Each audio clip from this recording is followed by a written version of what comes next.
Знаете, вот это вот действие, когда ты себя за что-то хочешь вознаградить. Например, ты много работал и хочешь купить себе какую-то вещь.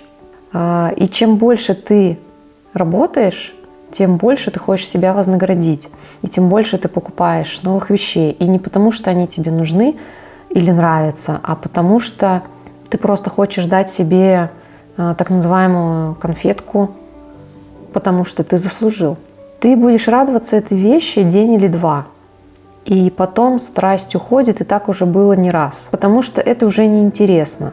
А еще бывает ситуация, когда ты покупаешь какую-то вещь, приносишь ее домой, и потом можешь ее даже не распаковать. Или это, если касается одежды, то можешь даже не срезать бирку и вообще не носить, потому что тебе важно было просто купить, просто сделать вот этот акт вознаграждения себя.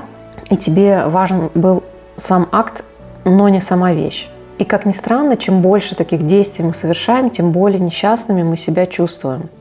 Потому что не вещи делают тебя счастливым, это очевидно. И сама жизнь может становиться такой, знаете, беспорядочной. Когда я пытаюсь быть всем, купить все, иметь больше, сделать больше, и это такой замкнутый круг, из которого очень трудно выбраться. И когда ты осознаешь на самом деле, что для тебя важно, и отпускаешь все остальное, жизнь становится действительно проще. На самом деле в нашей жизни все гораздо проще, чем мы думаем, и самое важное – это определить, что для тебя важно, и отбросить все остальное. Главное понять, что важно именно для тебя. Не в принципе правильно, не логично, а лично для тебя это важно. И я твердо убеждена, что нельзя всех привести к одному шаблону счастья или правильной жизни. Для каждого счастье – это свое понятие счастья. Самое важное для меня – это внимание. И я об этом говорила уже в прошлом ролике, и я обращаю внимание на то, что важно именно для меня. Это не только материальные вещи, но и то, как я провожу свое время, насколько хорошо я себя чувствую в данный момент.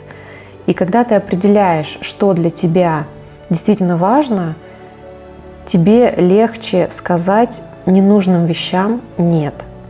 Вещам, которые тяготят и ни к чему тебя не ведут. Если, например, мне важно иметь здоровое тело, то мне легче отказаться от вредных привычек, алкоголя, сладкого, и потому что я понимаю, зачем мне от этого отказываться, потому что мое внимание направлено на другое. И вообще слово «нет» — это очень крутое слово для минималиста, и сказать «нет» ненужным покупкам, ненужным каким-то фильмам, видео, пустым разговорам, и сохранить деньги и энергию для того, что для тебя действительно важно. Я осознала, что говорить «нет» — это нормально.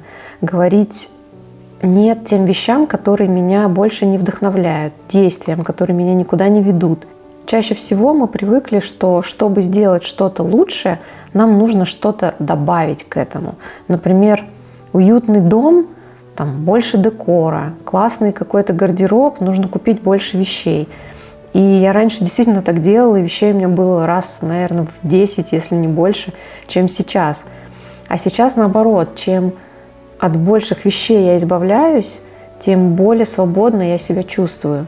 И тем больше времени и энергии у меня действительно на важные вещи для меня. Мне кажется, самый классный вопрос, который может задать себе минималист перед избавлением от какой-либо вещи: если бы у меня не было этого предмета сегодня, купила бы я его сегодня? Вот подумайте, сколько у вас вещей сейчас в доме находится, которые сегодня вы бы не купили.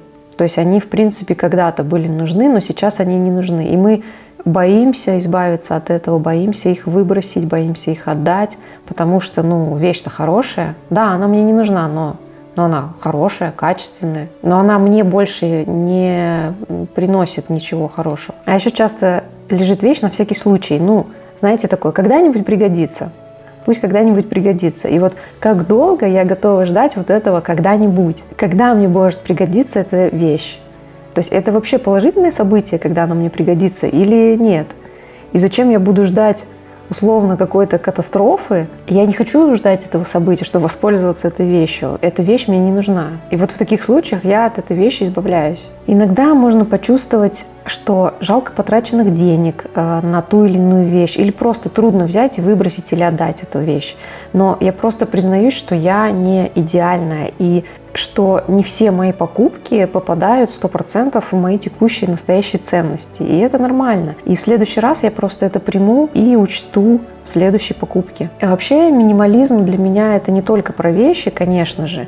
Это и про мысли, про действия. Ведь ты не можешь оставаться минималистом, если в голове у тебя нет порядка, если в голове у тебя беспорядочный поток мыслей. Знаете же, беспорядок внутри, беспорядок снаружи и беспорядок в жизни. Поэтому для меня так важно уделять внимание своему ментальному здоровью. Это правильные книги, опять же, для меня правильные.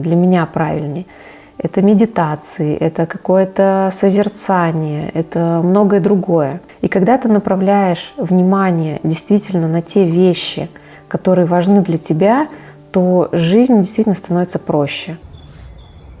Я сейчас пришла в лес. Здесь так классно. После дождя. О, вообще воздух просто потрясающий такой.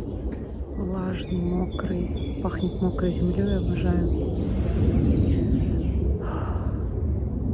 Просто вот этот чистейший воздух, вот этот, это вообще потрясающе. Это то, что наполняет, это то, что вдохновляет, это то, что дает сил. И в то же время какое-то внутреннее спокойствие. И, кстати, это тоже про минимализм, к тому, что не обязательно куда-то ехать, не обязательно что-то покупать или еще что-то. Просто можно выйти из дома, оказаться там в парке, в лесу и вот наполниться вот этими природными какими-то вещами, воздухом, звуками. И это прям самое простое и минимальное, что ты можешь сделать в данный момент. И не нужно ничего придумывать, все гораздо проще. Все гораздо проще. Мы, как всегда, усложняем очень многое в нашей жизни. Если смотреть по сторонам, все проще гораздо. Можно даже какие-то самые крутые изменения в своей жизни произвести очень простыми вещами. Не усложняйте, вот попробуйте определить свои ценности, что важно именно вам. Не смотрите на кого-то, не живите как кто-то, а живите свою жизнь.